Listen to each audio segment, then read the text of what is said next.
నమస్తే, welcome to VBC on TV news. నేను ప్రసన్న. ముందుగా ఈనాటి ముఖ్యాంశాలు.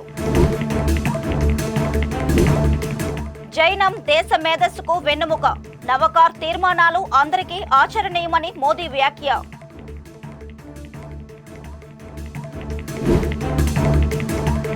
జగన్ హెలికాప్టర్ ఘటనపై దర్యాప్తు చేస్తాం. ప్లాన్ ప్రకారమే చేశారని హోంమంత్రి అనిత సందేహం.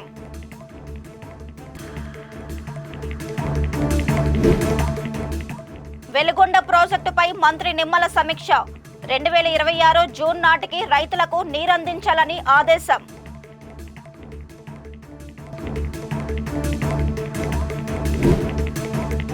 నరేంద్రపై దాడి వాస్తవమేనన్న అనంతలక్ష్మి. నామినేటెడ్ పోస్టు వస్తుందనే కుట్ర చేశారని ఆరోపణ.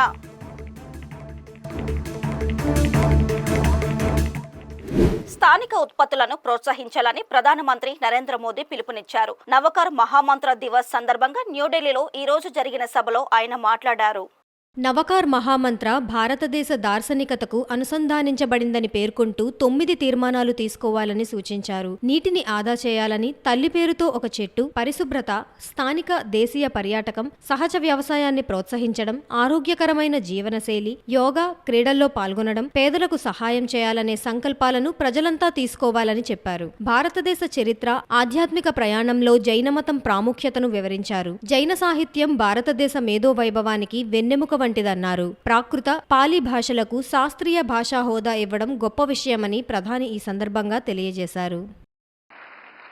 साथियों, जब मैं वोकल फॉर लोकल कहता हूं, जो सामान बना है भारत में, जो बीके भारत में भी और दुनिया भर में, हमें लोकल को ग्लोबल बनाना है. जिस सामान को बनाने में किसी भारतीय के पसीने की खुशबू हो, जिस सामान में भारत की मिट्टी की महक हो, हमें उसे खरीदना है और दूसरों को भी प्रेरित करना है. 5वां संकल्प, देश दर्शन. आप दुनिया घूमिए, लेकिन पहले भारत जाने, अपना भारत.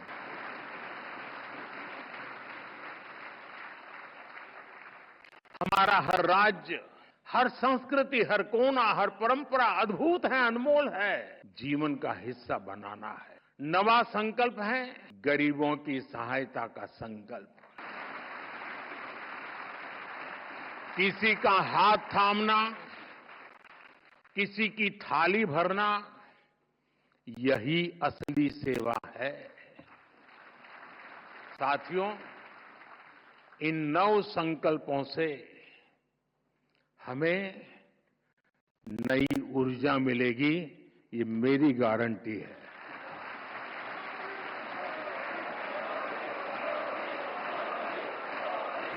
జగన్ రాప్తాడు పర్యటన నేపథ్యంలో హెలికాప్టర్ దగ్గర జరిగిన ఘటనపై సమగ్ర దర్యాప్తు చేస్తామని హోంమంత్రి వంగలపూడి అనిత తెలిపారు. విశాఖ టీడీపీ కార్యాలయంలో ఆమె మీడియా సమావేశంలో మాట్లాడారు.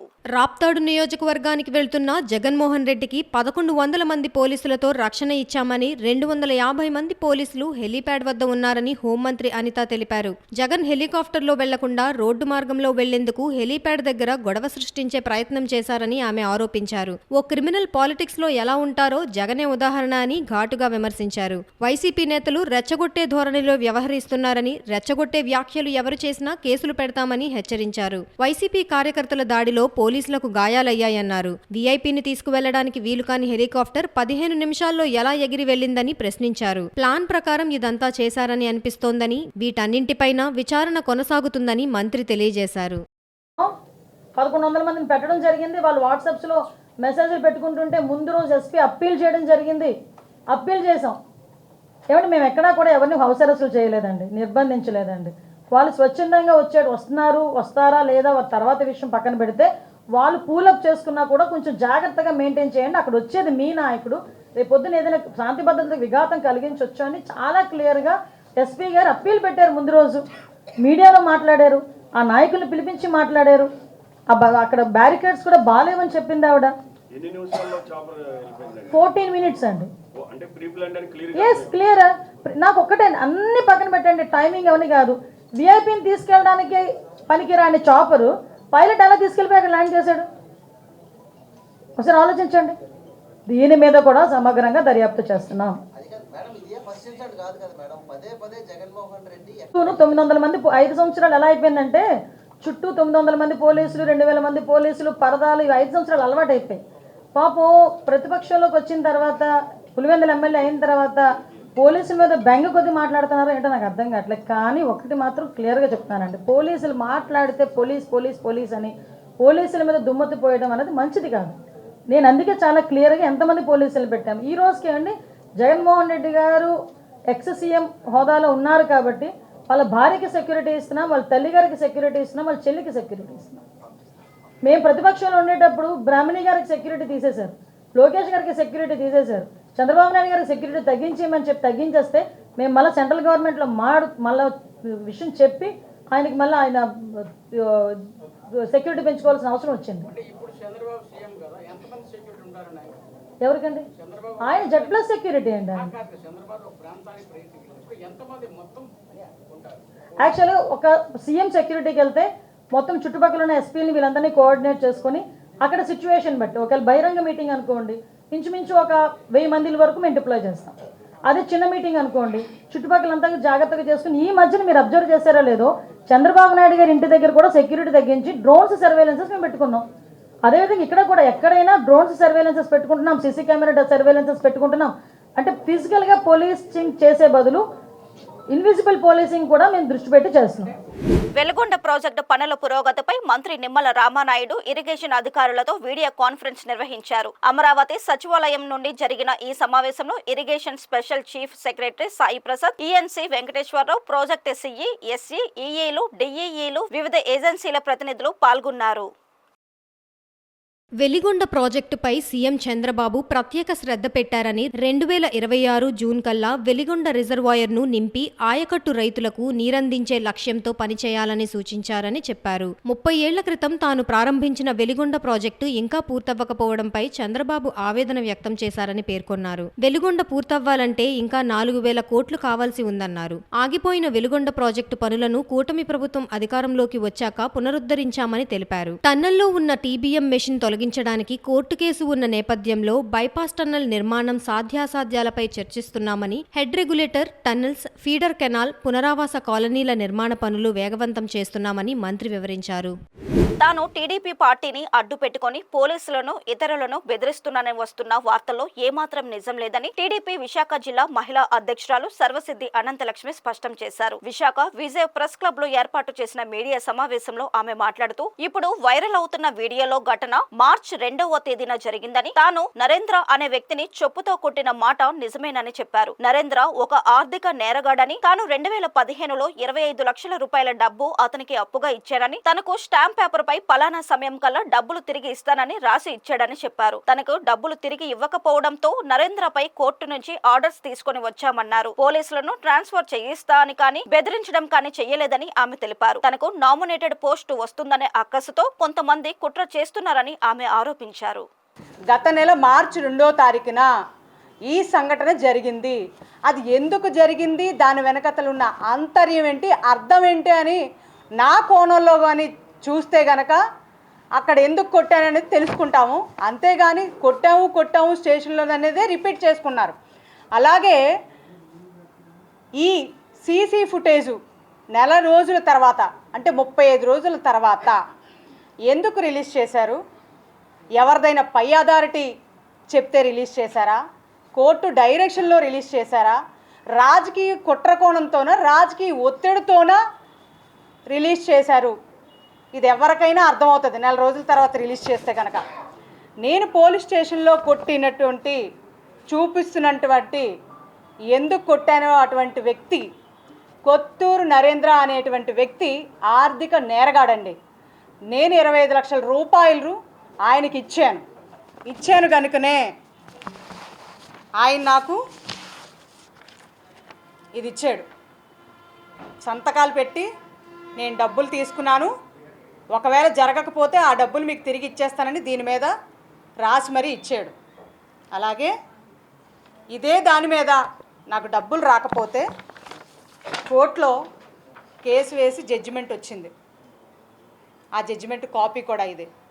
కానీ అప్పటి నుంచి 2017లో నేను ఇచ్చినటువంటి డబ్బుల దగ్గర నుంచి 2023 నీ జడ్జిమెంట్ వచ్చినంత వరకు నేను ఎంత విసిగి ఆవేశపడి వేదనపడి మనోవేదనతో 25 లక్షల రూపాయలకి వడ్డీలు కట్టలేక అప్పుల పాలైపోయి నేను నా ఇల్లుని బ్యాంక్ ఆక్షన్లో నోటీసులు పెట్టుకునే పరిస్థితి ఎందుకు వచ్చింది? నాకు ఒక ఆడదానికి ఎందుకు అంత ఆవేదన మిగిల్చారు అన్న నా కోణంలో కనుక ఆలోచిస్తే, అలాగే ఆ రోజు నేను వెళ్ళడానికి గల కారణం ఏంటంటే అదే కొత్తూరు నరేంద్ర వల్ల మోసపోయినటువంటి వ్యక్తులు కంప్లైంట్ ఇస్తే అతన్ని తీసుకొచ్చారని తెలిసి నేను అక్కడికి వెళ్ళాను.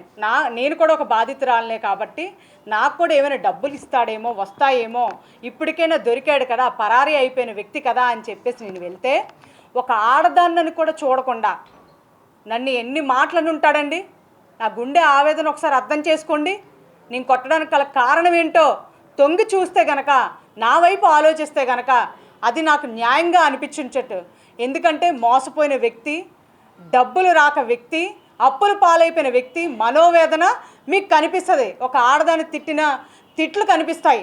అలాగే నేను ఒకటే ఆ రోజు నా సహనం కోల్పోయాను. నేను ఒప్పుకుంటాను, నేను తప్పు చేశాను, నేను కొట్టాను.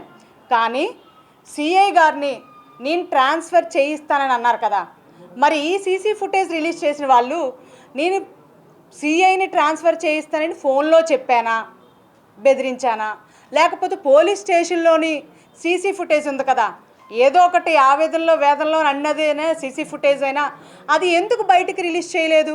నేను ట్రాన్స్ఫర్ చేయిస్తానన్న బెదిరించింది నన్ను అని చెప్పారు కదా, మరి అది ఎందుకు రిలీజ్ చేయలేదు?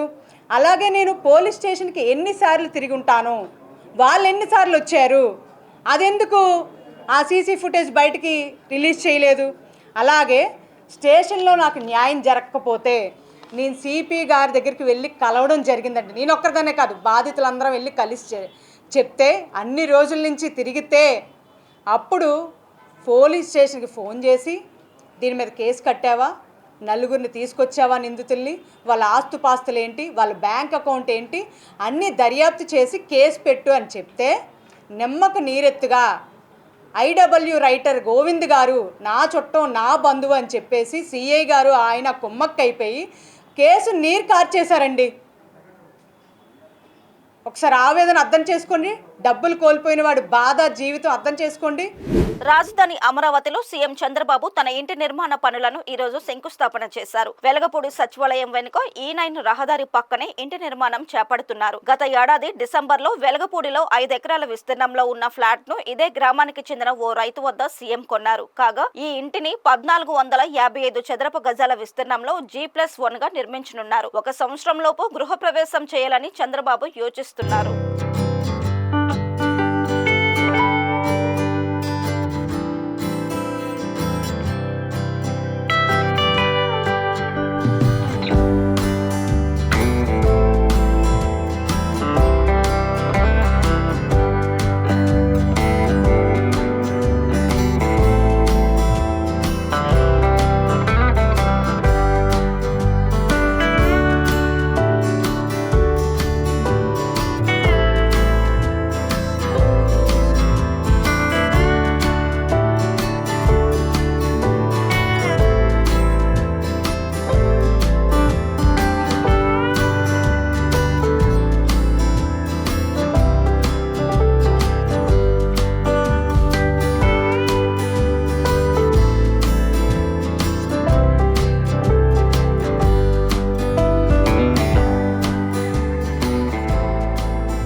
మంత్రి కొల్లు రవీంద్ర, దువ్వాడ శ్రీనివాస్ ఈ రోజు తిరుమల శ్రీవారిని వేరువేరుగా దర్శించుకున్నారు. ఉదయం నైవేద్య విరామ సమయంలో వారు శ్రీవారి దర్శనానికి వెళ్లారు. ఆలయ అధికారులు వారికి స్వాగతం పలికి దర్శన ఏర్పాట్లు చేశారు. అనంతరం ఆలయంలోని రంగనాయకుల మండపంలో పట్టు వస్త్రాలు అందజేసి సత్కరించారు. పండితులు ఆశీర్వచనం అందజేశారు.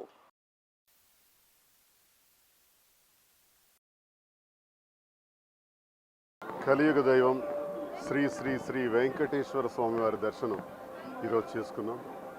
ఆ స్వామివారి ఆశీస్సులు ప్రతి ఒక్కరికి ఉండాలని, ఆయుర ఆరోగ్యాలతో అష్టైశ్వర్యాలతో అందరూ సంతోషంగా ఉండాలని, ఆ స్వామివారి ఆశీస్సులతో అందరూ సంతోషంగా ఉండాలని మరొకసారి కోరుకుంటున్నాం. ఈరోజు కలియుగ దైవం శ్రీ వెంకటేశ్వర స్వామి వారి దర్శనాన్ని చేసుకోవడం జరిగింది. చాలా అద్భుతమైనటువంటి దర్శనం. మరి యొక్క స్వామివారి యొక్క ఆశీర్వాదాలు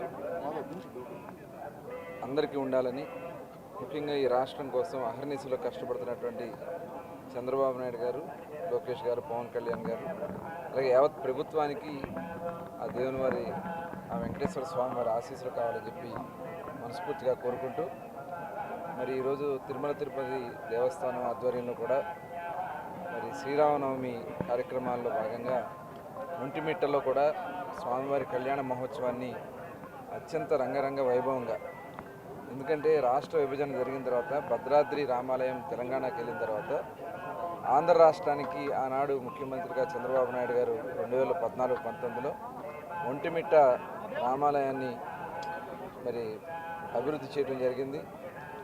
రాష్ట్ర కార్యక్రమంగా అక్కడే కండక్ట్ చేయడం జరుగుతోంది. కానీ గత 5 సంవత్సరాలు చాలా నామమాత్రంగా పట్టించుకునే విధంగా జరిగినటువంటి పరిస్థితి ఉంది. తిరిగి మళ్ళీ ఈరోజు అత్యంత వైభవంగా స్వామివారి కళ్యాణ మహోత్సవాన్ని మరి నిర్వహించడం అనేది చాలా శుభదినం.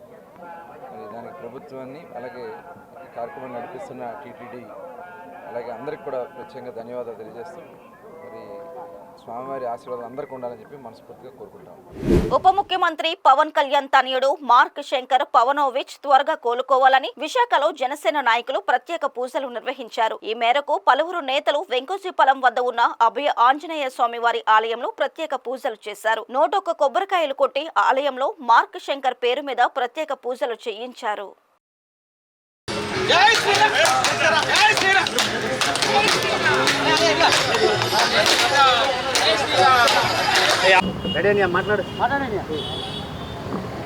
ఏదైతే సింగపూర్లో మా అధినేత పరిపాలన దక్షతతో కూడుకున్నటువంటి ఏకైక నాయకుడు ఈ భారతదేశంలో ఉన్నారంటే జనసేనాని పవన్ కళ్యాణ్ గారి రాష్ట్ర ఉప ముఖ్యమంత్రి వర్యులు కుమారుడు.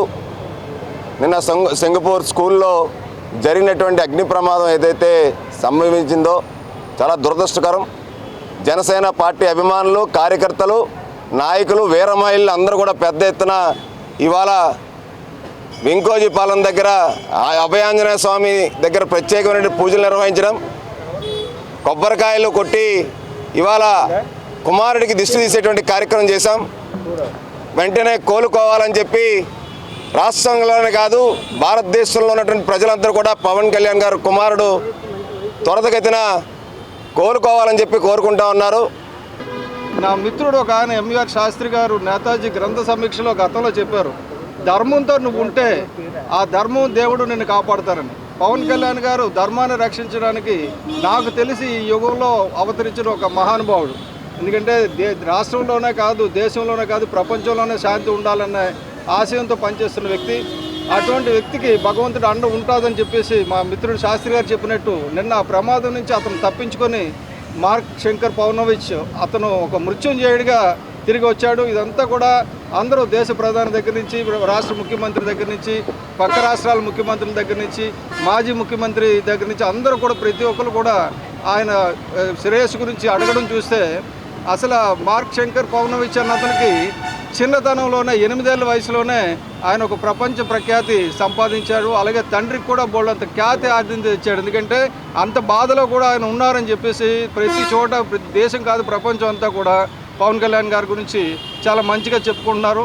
ఈరోజు ఈ కార్యక్రమాన్ని మా కార్పొరేటర్ పీతల మూర్తి యాదవ్ గారు నిన్న రాత్రి అనుకొని ఇవాళ ఏర్పాటు చేశారు. మొత్తం మిగతా కార్పొరేటర్లు అందరూ కూడా ఇక్కడికి రావడం, నాయకులందరూ, ముఖ్య నాయకులు, వీర మహిళలు అందరూ కూడా ఇక్కడికి వచ్చి ఈ కార్యక్రమంకి దిగ్విజయం చేయడానికి, అంటే పవన్ కళ్యాణ్ గారి మీద ఉన్న ప్రేమ, ఆయన కుటుంబం మీద ఉన్న ప్రేమ కూడా తెలుస్తుంది. ఈరోజు ఇక్కడ జరిగింది ఏంటంటే ఆంజనేయ స్వామి గుడికి వచ్చి పవన్ కళ్యాణ్ గారి పుత్రుడు మార్క్ శంకర్ పవనోవిచ్ ఆరోగ్యం త్వరగా కోలుకోవాలని, అలాగే కుటుంబ సభ్యులందరూ ఆరోగ్యంగా ఉండాలని చెప్పి ఇక్కడ పూజలు జరిపించడం జరిగింది. అందరూ భక్తి శ్రద్ధలతో పాల్గొనడం జరిగింది. ఇది నిజంగా ఒక అంటే పవన్ కళ్యాణ్ గారికి దైవాశీర్వాదం ఉంది, అది అలాగే ఉండాలని కోరుకుంటూ ఇంతమంది ఇక్కడ వచ్చి చేశారు. ముఖ్యంగా ఈ కార్యక్రమాన్ని ఏర్పాటు చేసిన మూర్తి యాదవ్కి నేను ధన్యవాదాలు తెలియజేస్తాను. ప్రేమోన్మాది దాడిలో గాయపడ్డ యువతిని పరామర్శించడానికి హోంమంత్రికి సమయం లేదని వైసీపీ ఎమ్మెల్సీ వరుదు కళ్యాణి మండిపడ్డారు. ఈ రోజు విశాఖలో ఆమె మీడియా సమావేశంలో మాట్లాడుతూ జగన్ కు వస్తున్న ప్రజాదరణ చూసి హోంమంత్రి ఓర్వలేకపోతున్నారని ఆరోపించారు. జగన్ రాప్తాడు పర్యటన నేపథ్యంలో జరిగిన ఘటనలను ప్రెస్ మీట్ పెట్టి మరీ వివరించారని అన్నారు. రాష్ట్రంలో ఇటీవల అత్యాచారాలు, ప్రేమోన్మాది దాడులు జరిగినప్పుడు హోంమంత్రిగా బాధితులను పరామర్శించడం కానీ ఓదార్చడం కానీ చేయలేదని, హోంమంత్రిగా ఆమె విఫలమయ్యారని దుయ్యబట్టారు. కూటమి ప్రభుత్వం అధికారంలోకి వచ్చాక అత్యాచారాలు, లైంగిక దాడులు పెరిగాయని, వాటిని అరికట్టలేని హోంమంత్రికి జగన్ ను తిట్టడానికి మాత్రం సమయం ఉంటుందని విమర్శించారు. జగన్మోహన్ రెడ్డి గారికి అంత ప్రజాదరణ రావడంతో అసలు 164 సీట్లు కూటమికి వచ్చాయా, మా వైఎస్ఆర్ కాంగ్రెస్ పార్టీకి వచ్చాయా వాళ్ళకి అర్థం కావట్లేదు. అంత ప్రజాదరణ చూసి వెన్నులో వణుకు పుట్టి ఈరోజు ఆవిడ ప్రెస్ మీట్ పెట్టడం జరిగింది. ప్రెస్ మీట్ పెట్టడానికి, జగనన్నను తిట్టడానికి ఈవిడికి సమయం ఉంటుంది. కానీ ఇదే విశాఖపట్నంలో మొన్ననే తల్లి కూతుర్ల మీద ఒక ప్రేమోన్మాది దాడి చేస్తే తల్లి దారుణంగా రక్తపు మడుగులో చనిపోయింది. ఆ బిడ్డ మొన్ననే మేము పరామర్శ చేయడం జరిగింది. ఆ బిడ్డ చావు బ్రతుకులతో పోరాడుతూ ఉంది హాస్పిటల్లో. కనీసం పరామర్శ చేయడానికి కూడా హోమ్ మినిస్టర్ గారికి సమయం లేదు. కానీ మా జగనన్నను తిట్టడానికి మాత్రం ప్రెస్ మీట్లు పెట్టడానికి ఈవిడికి సమయం ఉంటుంది. అలాగే తీసుకుంటే కంచరపాలెంలో ఒక మానసిక వికలాంగురాలి మీద అత్యాచారం జరిగితే ఆమెను పరామర్శ చేయడానికి కానీ, ఆ కుటుంబానికి అండగా ఉండడానికి కానీ ఈవిడికి సమయం లేదు. కానీ జగనన్నను తిట్టడానికి మాత్రం ఈవిడికి సమయం ఉంటుంది. అలాగే మన రాజమండ్రిలో తీసుకుంటే నాగాంజలి ఆత్మహత్యకి ఒక టీడీపీ నాయకుడైన దీపక్ అనే వ్యక్తి వేధింపుల వలన ఆవిడ సూసైడ్ నోట్ రాసి మరీ చనిపోతే కనీసం ఆ కుటుంబాన్ని పరామర్శించడానికి కానీ, 13 రోజులు హాస్పిటల్లో ఉంటే ఆ అమ్మాయికి మెరుగైన వైద్యం అందుతుందా లేదా, ఆ అమ్మాయి ఎలా ఉందని చూడడానికి కానీ ఈవిడికి సమయం లేదు. కానీ జగనన్నను తిట్టడానికి మాత్రం ఈవిడికి చెప్పలేనంత సమయం వచ్చేస్తూ ఉంటుంది. అలాగే ఈ రోజు ఈ రాష్ట్రంలో కూటమి ప్రభుత్వం అధికారం వచ్చాక రోజుకి 70 మంది మీద అత్యాచారాలు, అఘాయిత్యాలు మహిళల మీద, చిన్నారుల మీద జరుగుతూ ఉంటే వాటిని అరికట్టడం చేత కాదు. కానీ జగనన్నను తిట్టడానికి మాత్రం ఈవిడికి సమయం దొరుకుతుంది, తిట్టడానికి టైం కేటాయిస్తారు. అలాగే ఈరోజు ఈ రాష్ట్రంలో మద్యం విచ్చలవిడిగా బెల్ షాప్స్ ద్వారా ఏరులై పారుతూ ఉంది. దానిని మాత్రం అరికట్టరు, జగనన్నను మాత్రం తిడతారు. అలాగే ఈరోజు తీసుకుంటే గంజాయి, 100 రోజుల్లో గంజాయి అరికడతామని చెప్పి ఈరోజు గంజాయి విచ్చలవిడిగా ఈమె నివాసం ఉంటున్న విశాఖపట్నంలో పెంపకం జరుగుతుంది. గంజాయి రవాణా ఈ విశాఖపట్నం నుంచే జరుగుతుంది. ఆమె నియోజకవర్గమైన పాయకరావుపేట మీదుగానే జరుగుతుంది. దాన్ని అరికట్టడం చేత కాదు. కానీ జగనన్నను తిట్టడానికి మాత్రం హోమ్ మినిస్టర్ గారు ముందుగా వస్తారు. అందుకనే ఆవిడకి హోమ్ మినిస్టర్ పదవి ఇచ్చారు. అందుకే ఆ హోమ్ మినిస్టర్గా ఆవిడ పూర్తిగా విఫలమైందని మరీ చెప్తూ ఉన్నాం. ఆవిడ ఒక పాయకరావుపేట ఎమ్మెల్యే మాత్రమే. అలాగే తీసుకుంటే మా జగన్మోహన్ రెడ్డి గారిని పులివెందుల ఎమ్మెల్యే అంటుంది.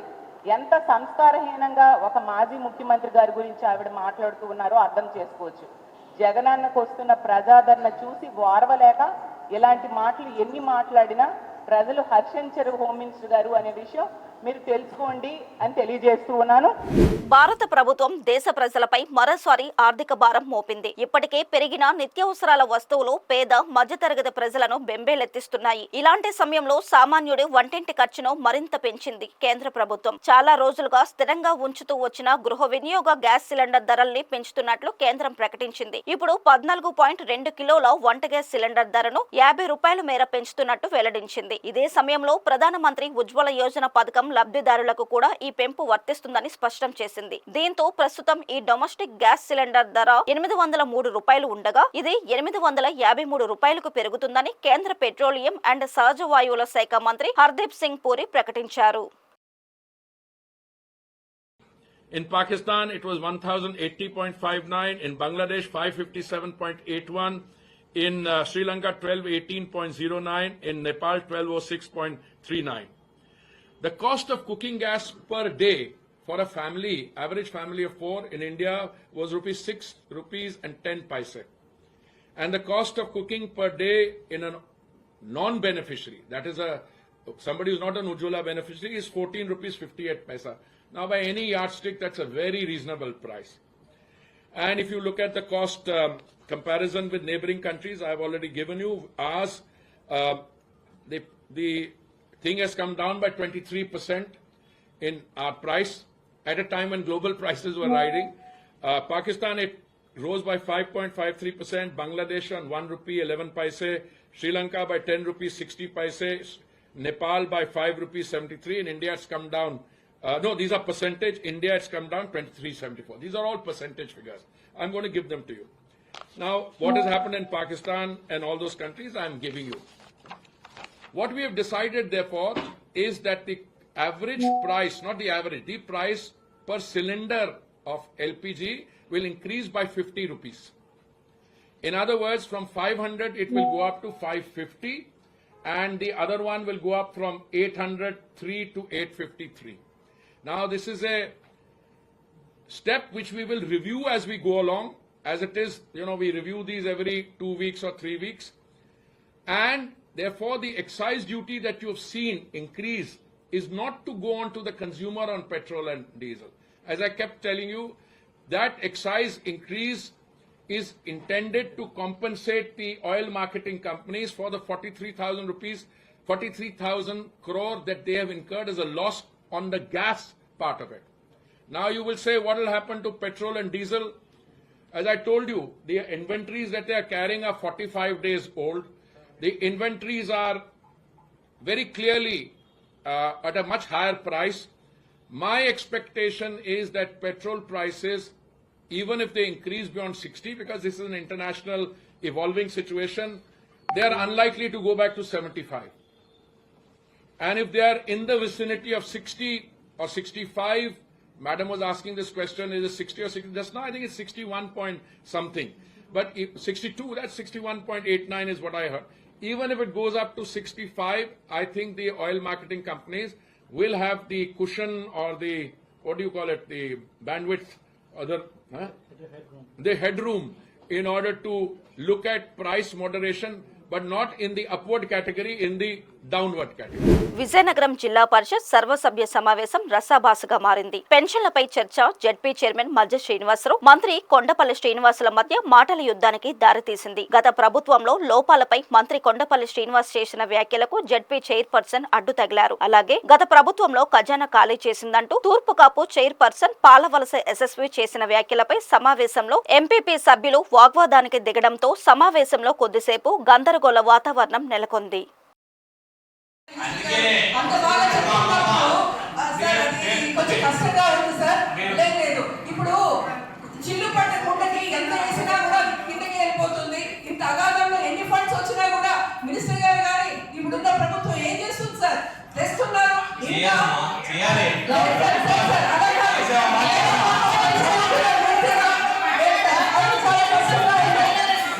ప్రభుత్వం తరఫున చిన్న బాధ ఉంది సార్. ఇది అగాధంలో ఎంత వేసినా కూడా పాతాళంలోకి వెళ్ళిపోతున్న పరిస్థితి. 5 సంవత్సరాలు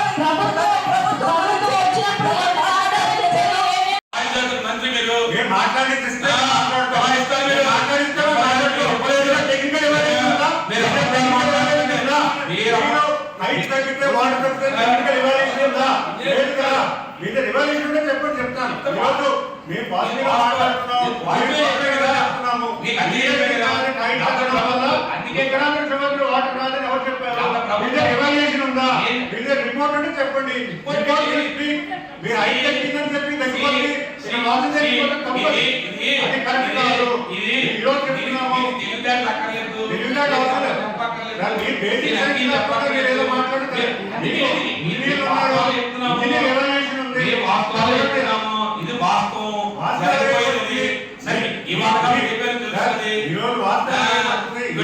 ఇప్పుడు 10 నెలల కాలంగా మీకు చెప్పిన హామీలు ఏమైనా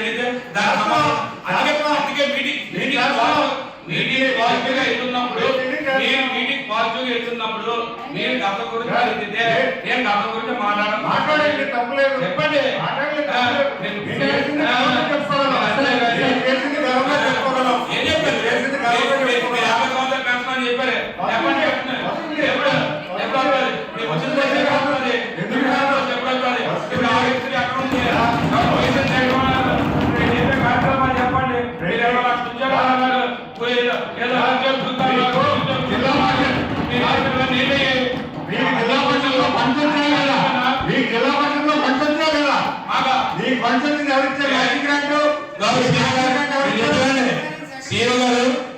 ఏప్రిల్ 14 2024లో స్థానిక సంస్థల నిధుల్లో జిల్లా పరిషత్ సంబంధించి లాస్ట్ పేమెంట్ జరిగింది. ఈ రోజు వరకు సంవత్సర కాలంలో సుమారు 9 కోట్ల రూపాయలు మన బిల్ సాగే. ఒక్క సంవత్సర కాలంగా ఇలా ఒక్క సంవత్సరం ఇడిజాన్ రికార్డ్ 2024 ఏప్రిల్ 14 మన లాస్ట్ పేమెంట్ జరిగింది. ఈ రోజు వరకు జిల్లా పరిషత్ సంబంధించి ₹1 నిధులు కూడా ప్రభుత్వం నుంచి నిధులు రిలీజ్ కావాలి.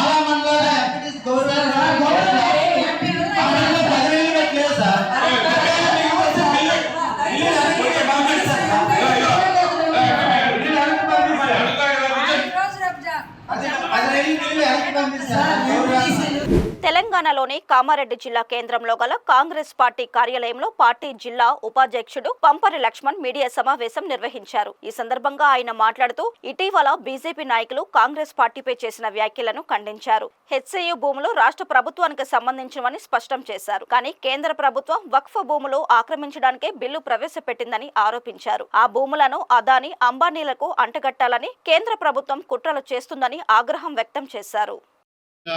బీజేపీ మోసం చేస్తుంది. 400 ఎకరాల జాగా ఉన్నదన్నారు. 400 ఎకరాలు ఇది గవర్నమెంట్ జాగా, గవర్నమెంట్ ల్యాండ్ని మీరు చేస్తారు. అదే అంబానీ వక్ఫ్ బోర్డు జాగాది చేసి అమ్మాలని చూస్తున్నారు మీరు. దానికి కారణం ఎవరు? దానికి పట్టించుకుంటూ లేరు. అయినా 8 మంది ఎమ్మెల్యేలు, 8 మంది ఎంపీలు ఉన్నారు. ఏం డెవలప్ చేస్తారు? ఖాళీ అసెంబ్లీలో పోయి ముచ్చట్లు మాట్లాడడానికి నేను ఇట్లా చేసినా అట్లా చేసినా అయినా అది అంటారు. అవన్నీ పనికిరాని. కామారెడ్డి ఏం డెవలప్ చేసినావు? ఏది ఒక్క అభివృద్ధి చేసింది చూపించి నువ్వు ఎన్నో అభివృద్ధులు చేస్తాను, అది చేస్తాను, ఒక్క అభివృద్ధి లేదు. నువ్వు ఇంకా 10 మాటలు మాట్లాడతావు. ఇక నువ్వు ఇన్ని మెనిఫెక్ట్స్ ఇచ్చినావు. ఏది ఒకటేమైనా చేసింది ఉన్నదా? చెయ్యండి. ఎందుక చేసి మాట్లాడను. కామారెడ్డి ఇది చేస్తా, అది చేస్తా, ఉగాది రోజు బండ్ల పండుగ రోజు కుర్చీలు వేసి ఆడలో కూర్చోబెడతాను, అది లేదు. మొన్న శ్రీరామనవమి రోజు కూడా ర్యాలీ ఇస్తాను. నువ్వు గెలవంగానే అన్ని నీ పండుగలన్నీ మర్చిపోయారా? కామారెడ్డి ప్రజలు చూస్తున్నారు. ఖబర్దార్, జాగ్రత్త. మా పార్టీ గురించి మాట్లాడే అర్హత లేదు మీకు. మాది ఎన్నో సంవత్సరాల పార్టీ. ఏదో ఇప్పుడు వచ్చి మీరు ఇలా మాట్లాడుతున్నారని మీ విరోధులు బంద్ చేసుకోరు. కాంగ్రెస్ పార్టీ వచ్చినాక ఎన్నో పథకాలు కూడా 4 పథకాలు చేసినాము. ఒకటి బస్సు, కరెంటుది, గ్యాసు, రైసు, సన్న బియ్యం ఇస్తున్నాం. మీ మోడీ గెలవగానే ఏమన్నాడు? నల్లధనం తెచ్చి మనిషికి ఒక వ్యక్తికి 15 లక్షల రూపాయలు ఇస్తానన్నాడు. అది ఇంతవరకు లేదు. చెప్పే వరకే నా మోడీది, చేసే వరకు లేదా? దమ్మున్న లీడర్ ఉంటే చెయ్యాలి. మేము మాట్లాడుతున్నాం. మేము 100% ఒకటేంక మా కాంగ్రెస్ పార్టీని మేము ఇస్తున్నాము, చేస్తున్నాము. నిన్న అర్జనవాడకు కూడా పోయి అందరికి అన్నం, రైస్, సన్న బియ్యంతో మేము మన ఇంట్లో కూర్చొని మా కుటుంబం లెక్కని మేము అందరితో భోజనాలు కూడా చేసేస్తున్నాం. లేదా మీరు మాటలు చెప్పనీకే ఒక్కరు కూడా మీ బీజేపీ వాళ్ళు పోయి గరీబోళ్ళు ఇంట్లో తిన్నది చూపించండి. మేము మా కాంగ్రెస్ పార్టీ 100% మేము పోతున్నాం. అర్జనవాడలో తింటున్నాం. మేము డెవలప్మెంట్ గురించి మేము కొట్లాడుతున్నాం. మమ్మల్ని డెవలప్మెంట్ చేయకుండా మీరు అడ్డుపడుతున్నారు. ఇట్లా చేస్తున్నారు. అట్లా టీఆర్ఎస్ అండ్ బీజేపీ ఒకటయ్యి మొత్తం ఇచ్చేస్తున్నారు. విశాఖలోని వాల్తేర్ డిపో యాజమాన్యం పక్షపాత ధోరణి అవలంబిస్తుందని వైఎస్ఆర్ ఎంప్లాయీస్ అసోసియేషన్ డిపో అధ్యక్షుడు డిఎస్ బాబు ఆరోపించారు. డిపో ఉద్యోగస్తులు ఎర్ర బ్యాడ్జీలు ధరించి వాల్తేర్ డిపో మెయిన్ గేట్ వద్ద గేట్ మీటింగ్ నిర్వహించారు. ఈ సందర్భంగా ఆయన మాట్లాడుతూ గతంలో ఎన్ఎంయుఏ ఆధ్వర్యంలో ఇక్కడ ధర్నా చేస్తే గేట్ మీటింగ్ అని నమోదు చేశారని గుర్తు చేశారు. డిపోకి చెందిన డ్రైవర్ పిసిహెచ్ శేఖర్ ని డిపో మేనేజర్ సుధాకర్ అక్రమ సస్పెన్షన్ చేసి పీఓకి డైరెక్ట్ చేయడం అన్యాయమన్నారు. హైకోర్టు ఉత్తర్వుల ప్రకారం వాల్తేర్ డిపోలోనే ఆయనకు విధులు కేటాయించాలని డిమాండ్ చేశారు. ఈ కార్యక్రమంలో అసోసియేషన్ నాయకులు, కార్యకర్తలు, ఉద్యోగులు పాల్గొన్నారు. ఎవరికి ఇబ్బంది లేకుండా చేస్తున్నాం. ఏ బండి కూడా ఒక్క నిమిషం కూడా ఇక్కడ ఆకంట వెళ్ళిపోతున్నాయి. గతంలో ఎన్ఎంఆర్ చేసిన ధర్నాలకి మీరేమో గేట్ మీటింగ్ అని రాసి, మరి మేము గేట్ మీటింగ్ అంటే మీరు ధర్నాన్ని ఎలాగ సార్ రాస్తున్నారు? ఒక్కసారి మీ మనసుకు మీరు ఆలోచించుకోండి. ఇక్కడ ఎక్కడి నుంచి జరుగుతుంది ఎంత అన్యాయం? సెక్యూరిటీ వారు, ఒక విజిలెన్స్ వారు తప్పుడు రిపోర్ట్ ఇస్తున్నారంటే ఎంత సిగ్గుచేటు అంటే వాల్తేర్ డిపోలో అంత సిగ్గుచేటు మరి ఒకటి లేదు అని నేను ఈ సభాముఖంగా తెలియపరుస్తున్నాను మీరందరికీ. ఈ వార్తలు ఇంతటితో సమాప్తం. మరిన్ని విశేషాలతో మళ్ళీ కలుద్దాం.